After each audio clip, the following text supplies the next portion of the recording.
क्या इम्पोर्टेंस है, ठीक है जी। और इस कोर्स को अगर आप ऑप्ट करते हैं, अगर आप वीज़ा फाइलिंग मैनेजमेंट कोर्स को करते हैं तो फ्यूचर में आपको उसका क्या क्या बेनिफिट है, ठीक है जी। तो सबसे पहले देखिए इम्पोर्टेंस ऐसे है कि अगर आपने कोई भी कैटेगरी का वीज़ा अप्लाई करना है, जैसे कि आपने टूरिस्ट वीज़ा की फाइल कभी अप्लाई करनी है, ठीक है जी, या वर्क परमिट अप्लाई करना है, या फिर आपने स्टडी या पीआर, इनमें से आपने कोई भी तरह की फाइलिंग अगर करनी है तो इस कोर्स के अंदर हम आपको पूरा कवर करवाएंगे।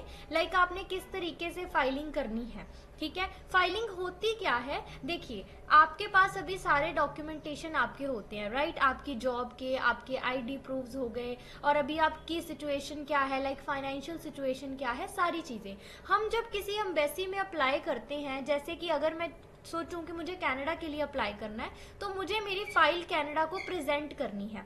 सो उस फाइल को हम किस तरीके से प्रेजेंट करते हैं उसी को हम फाइलिंग बोलते हैं, है ना। तो फाइलिंग का पार्ट जो आपका रहता है उसके अंदर आपका पूरा प्रोसेस रहेगा। पहली चीज तो यही होगी कि आपको डॉक्यूमेंटेशन क्या क्या चाहिए, ठीक है। टूरिस्ट वीजा के लिए अलग रिक्वायरमेंट होती है, वर्क के लिए अलग होती है, स्टडी के लिए अलग है, और पीआर का अलग प्रोसेस है।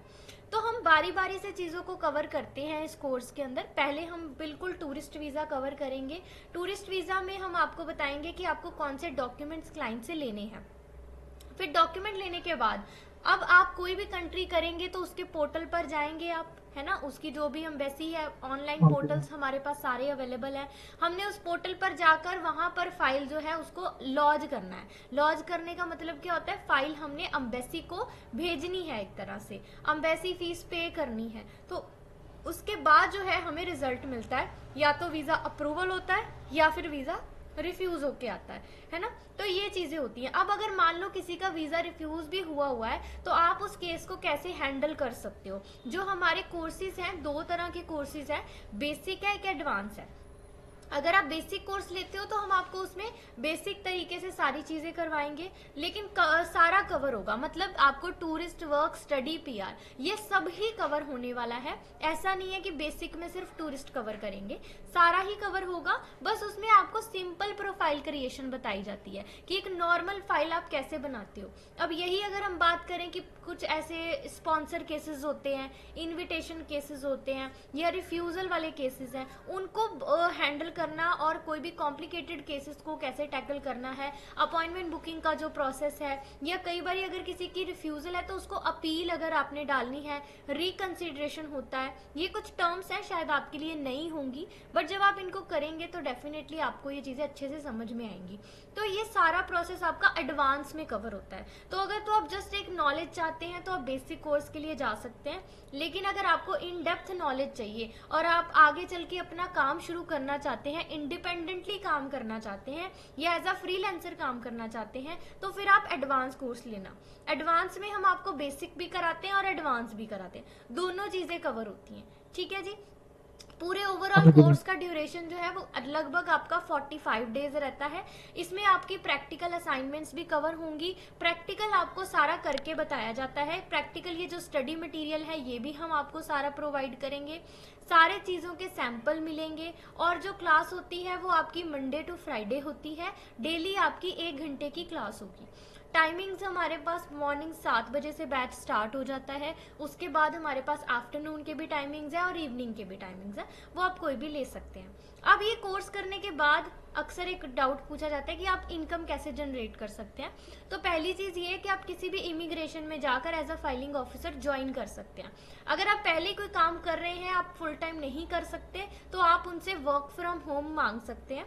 बहुत सारी कंपनीज है जो वर्क फ्रॉम होम देती हैं, तो वर्क फ्रॉम होम लेकर आप घर पे बैठ के उनकी पूरी फाइलिंग जो है वो देख सकते हैं।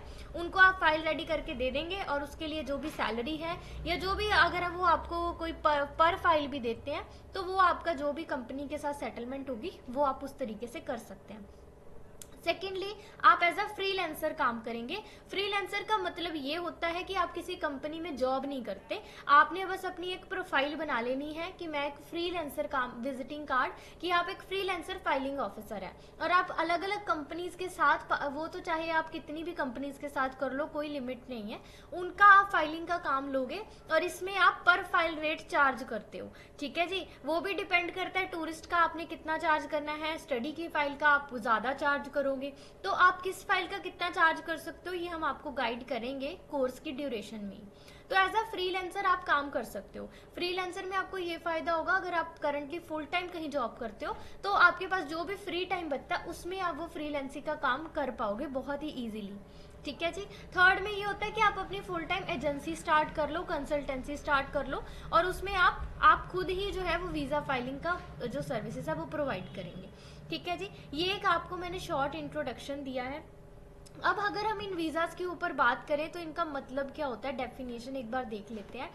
टूरिस्ट वीजा का देखिए क्या होता है, अगर आपको किसी भी कंपनी में किसी भी कंट्री में आपको जस्ट घूमने जाना है, ठीक है, तो टूरिस्ट वीजा पहली बात तो शॉर्ट टर्म होता है, ये बहुत ही लंबा वीजा नहीं होता, टेम्पररी वीजा होता है ये। ठीक है जी, कुछ टाइम का होता है, उसके बाद ये वीजा एक्सपायर हो जाता है, फिर आपको दोबारा से वीजा लगाना पड़ता है। अगर आप अपने किसी फ्रेंड्स या किसी को मिलने जा रहे हो, स्पॉन्सर केस है, तो उसको हम विजिटर वीजा बोल देते हैं। ठीक है, इन शॉर्ट ये है कि टूरिस्ट वीजा जो होता है इसका पर्पस सिर्फ घूमना फिरना होता है, आप इसके बेस पे वर्क और स्टडी कभी भी किसी कंट्री में नहीं कर सकते हो। ठीक है जी, तो ये है कि टूरिस्ट वीजा में आपको रिस्ट्रिक्शंस मिलती हैं। अब जैसे अगर क्लाइंट का मोटिव ही ये है कि मुझे उस कंट्री में जाके काम ही करना है, तो फिर टूरिस्ट वीजा उसके लिए कोई भी फायदा नहीं कर सकता, उसको डायरेक्ट वर्क परमिट के लिए ही अप्लाई करना होगा। ठीक है जी। स्टडी वीजा का मतलब जैसे कि उसके नाम से पता चल रहा है, ये इंटरनेशनल स्टूडेंट्स को दिया जाता है। अब जैसे अगर मैं हूँ, मुझे international student, as a international student मुझे किसी कंट्री में जाना है, लेट्स सपोज कनाडा में ही जाना है, तो वो डिपेंड, मैं अपनी कोई भी मास्टर या फिर हो सकता है बैचलर डिग्री के लिए जाना चाहती हूँ, तो मुझे अब वहाँ पे जाके अप्लाई करना होता है, ऑनलाइन अप्लाई करना है, सारा प्रोसेस ऑनलाइन ही होता है, और वो जो भी मेरा प्रोग्राम होगा उसके अकॉर्डिंगली मैं चूज करूंगी और उसके अकॉर्डिंगली मेरा स्टडी वीजा आएगा। अब टूरिस्ट वीजा में बहुत ही कम रिक्वायरमेंट्स होती हैं, इजीली कोई भी पर्सन टूरिस्ट वीजा लगा सकता है। ठीक है जी, टूरिस्ट वीजा में कोई एज की लिमिट नहीं है, कोई आपकी स्टडी की रिक्वायरमेंट नहीं होती, कोई भी तरीके की मतलब लिमिट नहीं है। स्टडी वीजा हर कोई नहीं लगा पाता, स्टडी वीजा में आपको एज भी देखनी पड़ती है, आप उस कॉलेज, वो कॉलेज आपको इनवाइट करे तभी आप जा सकते हो, तो हर तरह इसमें आपका आइल्स का स्कोर भी मैटर करता है, राइट। तो स्टडी वीजा का रिक्वायरमेंट्स अलग होती हैं, वो भी कंट्री टू कंट्री डिपेंड करता है। वर्क वीजा क्या होता है, जब आपको कभी भी कहीं किसी कंट्री में काम करने के लिए जाना है। ठीक है जी, तो इसमें क्या है, इसमें भी आपका पर्टिकुलर ड्यूरेशन होता है कि कितने टाइम के लिए, 2 साल 3 साल के लिए आपको वर्क परमिट मिलता है, उसके हिसाब से आप उस कंट्री में जाके काम कर सकते हो। उसके बाद जब आपका वीजा एक्सपायर हो गया तो या तो आप उसको रिन्यू कराओगे या फिर आपको वापस आना पड़ता है। ठीक है जी। देन हमारे पास पीआर। पीआर का मतलब क्या होता है, परमानेंट रेसिडेंसी। इसका मतलब है किसी भी कंट्री में पक्के तौर पर आपको वहां पे शिफ्ट हो रहा है, पीआर मतलब पक्के होना किसी कंट्री में। ठीक है जी, इसमें आपको प्रॉपर फ्रीडम होती है, आप वर्क भी कर सकते हो, स्टडी भी कर सकते हो, इसमें आपको बहुत सारे राइट्स मिल जाते हैं। ठीक है जी। अब बाकियों में क्या है, रिस्ट्रिक्शन है, क्योंकि एक तरह से आप फॉरेनर ही हो उस कंट्री में, लेकिन पीआर में अब आपको बहुत सारे राइट्स जो हैं वो उस कंट्री में मिल जाते हैं। विजिटर वीजा में और टूरिस्ट में अब फर्क देख लीजिए। देखिए, अगर आपको कोई इनवाइट करने वाला है, अगर आपके क्लाइंट बोलते हैं कि उनकी कोई भी रिलेटिव, कोई भी फ्रेंड उनको स्पॉन्सर भेज रहे हैं, तो फिर हम उसको विजिटर वीजा बोलेंगे। ठीक है जी, दैट मीन्स उनके पास स्पॉन्सर लेटर आ गया है। ठीक है, अब इसकी फाइलिंग भी सेम होती है, फाइलिंग के पर्पज से थोड़े बहुत फर्क होंगे, फाइल में बहुत ज्यादा फर्क नहीं देखने को मिलेंगे आपको टूरिस्ट और विजिटर में। ठीक है, सेम फाइल लगती है, सेम तरीके से ही सब कुछ होता है। टूरिस्ट में ये कि आपको कोई बुलाने वाला नहीं है, तो आप एक होटल बुक करके और एक प्लान बनाओगे, जैसे कि मैंने एक प्लान बनाना है कि जैसे कनाडा का ले लीजिए एग्जांपल, तो कनाडा में मैं एक 10 to 15 डेज का प्लान रेडी करूंगी, उसमें मैं कुछ टॉप लोकेशंस ले लूंगी कि ये टॉप लोकेशंस हैं कनाडा में जिसमें मुझे विजिट करना है, एंड वो मैं एक प्लान एम्बेसी को शो करूंगी। ठीक है, उसमें मैं होटल की रिजर्वेशन भी साथ में लगाने वाली हूँ, तो इसको हम बोलते हैं टूरिस्ट वीजा। ठीक है, यहाँ तक सर अगर आपकी कोई क्वेरी है तो आप बता सकते हैं। नहीं, ओके मैम, क्लियर है सब कुछ। ठीक है जी, कोई आपकी क्वेरी नहीं है, राइट? जी मैम। ठीक है जी। अच्छा, अगर आपका ये डाउट होगा कि हम कंट्रीज कौन सी कवर करने वाले हैं, तो यूजुअली हम ये वाली कंट्रीज कवर करते हैं जिसमें कनाडा आएगा, यूके आएगा, ऑस्ट्रेलिया आएगा, न्यूजीलैंड आएगा, यूएसए आएगा, यूरोप आएगा। अब यूरोप के अंदर टोटल 29 कंट्रीज होती हैं, तो ऑलमोस्ट सबका प्रोसेस सेम होता है। तो हम कुछ कोई भी ऐसे 3-4 कंट्रीज देखते हैं। कई बार अगर आपकी कोई रिक्वायरमेंट है उसके हिसाब से प्रैक्टिकल असाइनमेंट में हम इससे ज़्यादा कंट्रीज भी कवर करते हैं, ठीक है। दुबई हो गया, मलेशिया, थाईलैंड, सिंगापुर। इसके अलावा हम रशिया भी कवर करते हैं। अभी यहाँ पे इतनी कंट्रीज मेंशन है, लेकिन इसके अलावा एक रशिया कंट्री है वो भी हम कवर करेंगे।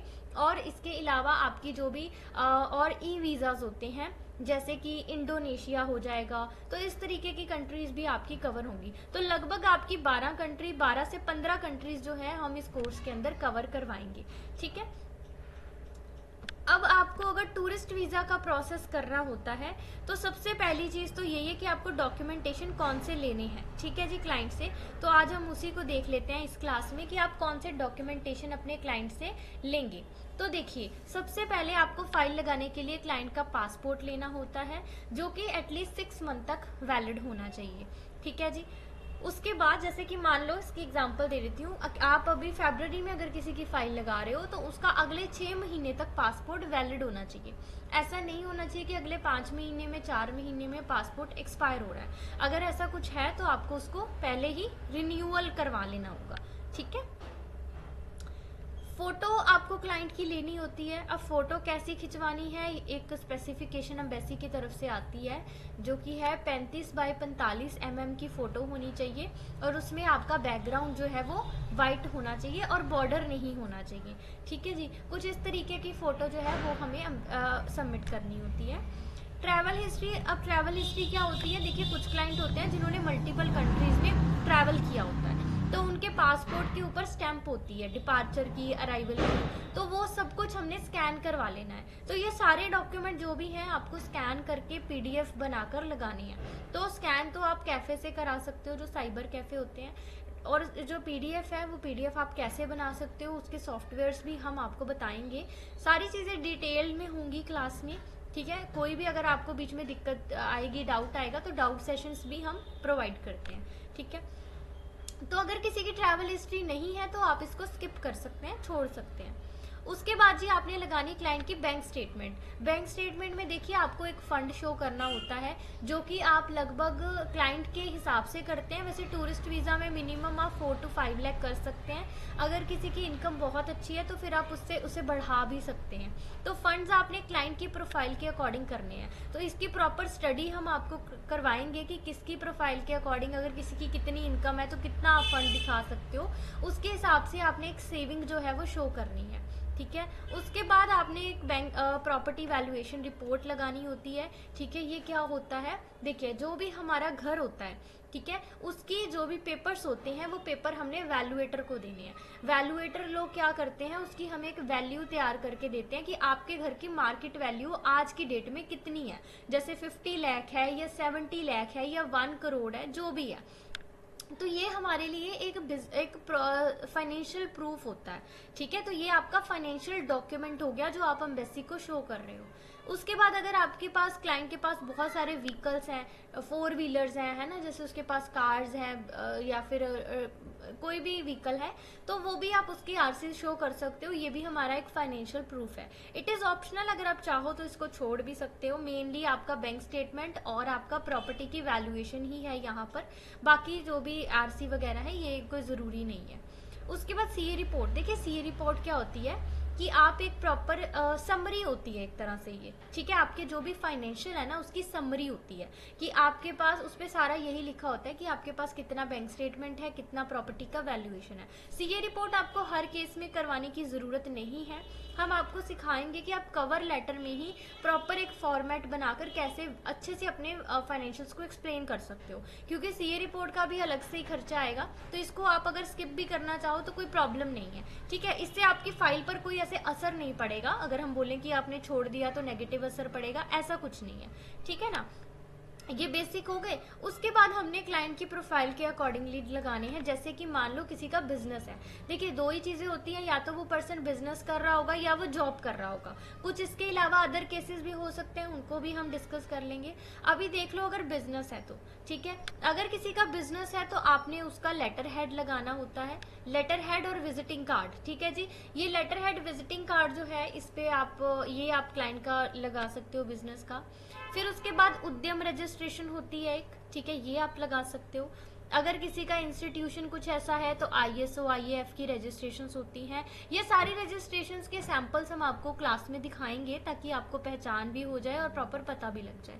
ठीक है, इनकम टैक्स रिटर्न होती है जो कि आपकी इनकम को दिखाती है, ये आप लास्ट 2 ईयर्स की जो है वो लगा सकते हो। GST होता है सर्टिफिकेट, ठीक है, बिल होते हैं, बिल बुक जो होती है, करंट अकाउंट की स्टेटमेंट, ये आपके बिजनेस के प्रूफ होते हैं। ये आपने अगर कोई बिजनेस की प्रोफाइल आपके पास है तो ये आपने उसके डॉक्यूमेंट लगाने हैं साथ में। ठीक है जी, कोई, हाँ जी, ठीक है मैम। जी बोलिए। नहीं नहीं ठीक है मैम, समझ रहा हूँ। ठीक है जी। उसके बाद अगर आपकी जॉब है, अब देखिए अगर कोई बिजनेस नहीं कर रहा तो हो सकता है वो जॉब कर रहा है, तो फिर आपने जॉब का ज्वाइनिंग लेटर, जो भी हमें ऑफर लेटर मिलता है वो लगा देना है। पे स्लिप लगानी है, सैलरी स्लिप लास्ट 3 महीने की आप लगा दो। ID कार्ड लगा दो। एक होता है leave letter, no objection letter. इसका मतलब क्या है कि जो भी एम्प्लॉयर है, मतलब जो भी उसका मालिक है जिसके पास वो काम कर रहा है पर्सन, वो उसको छुट्टी दे रहा है, उसकी छुट्टी को अप्रूव कर रहा है। ठीक है, और उसको कोई भी तरीके की प्रॉब्लम या ऑब्जेक्शन नहीं है कि वो पर्सन बाहर ट्रैवल कर रहा है। क्योंकि देखो आप कहीं जॉब कर रहे हो, अब आप वहां पे परमानेंट जॉब कर रहे हो, तो आप ऐसे 10-15 दिन के लिए अब एम्बेसी को शो कर रहे हो कि मैं ट्रैवल करने वाला हूँ, तो आपके एम्प्लॉयर से आपकी छुट्टी मिली नहीं है, तो ये चीज कहीं ना कहीं क्लैश हो रही है ना। हाँ जी मैम। तो इसीलिए आपको वो लीव लेटर लगाना जरूरी होता है। अब सेकंड थॉट ले लेते हैं कि कुछ ऐसे डिपार्टमेंट्स होते हैं जहां पे आपको नहीं मिलता है लीव लेटर, या वो नहीं प्रोवाइड करते हैं, तो उसमें आप अपने कवर लेटर में एक नोट लगाओगे कि मेरे एम्प्लॉयर ने मुझे छुट्टी ग्रांट नहीं की है, लेकिन आफ्टर माय वीजा अप्रूवल वो मेरी जो लीव है वो ग्रांट कर देंगे। ठीक है हाँ ना। जी मैम। तो ये जी यस, मैम। और ये प्रॉपर नोट वगैरह बनाना, सब सब कुछ प्रॉपर प्रोफाइल क्रिएशन होती है, ये स्टेप बाय स्टेप हम आपको सारा करवाएंगे। ठीक है, उसके बाद आपका सैलरी का अकाउंट की स्टेटमेंट लग जाएगी, इनकम टैक्स रिटर्न लगेगी, और या फॉर्म 16 क्या होता है, देखो जैसे सैलरी अकाउंट जिसकी, ये सैलरी के लिए होता है बेसिकली। तो जैसे इनकम टैक्स रिटर्न हमारा एक प्रूफ है, वैसे ही सैलरी, ये टैक्सेबल सैलरी को दिखाता हुआ एक प्रूफ है। ये सारे हाँ डॉक्यूमेंट, हाँ जी, पता नहीं, पता है इसका फॉर्म सिस्टम का। हाँ जी, हाँ नॉलेज है मैम, वो इसकी इसलिए मुझे फॉर्म ठीक है सिस्टम जी। की। उसके बाद देखिए अगर आपका कोई भी डेयरी फार्मर का कुछ केस आ गया, तो उसमें भी सेम, डेयरी फार्मिंग भी अब एक बिजनेस ही है।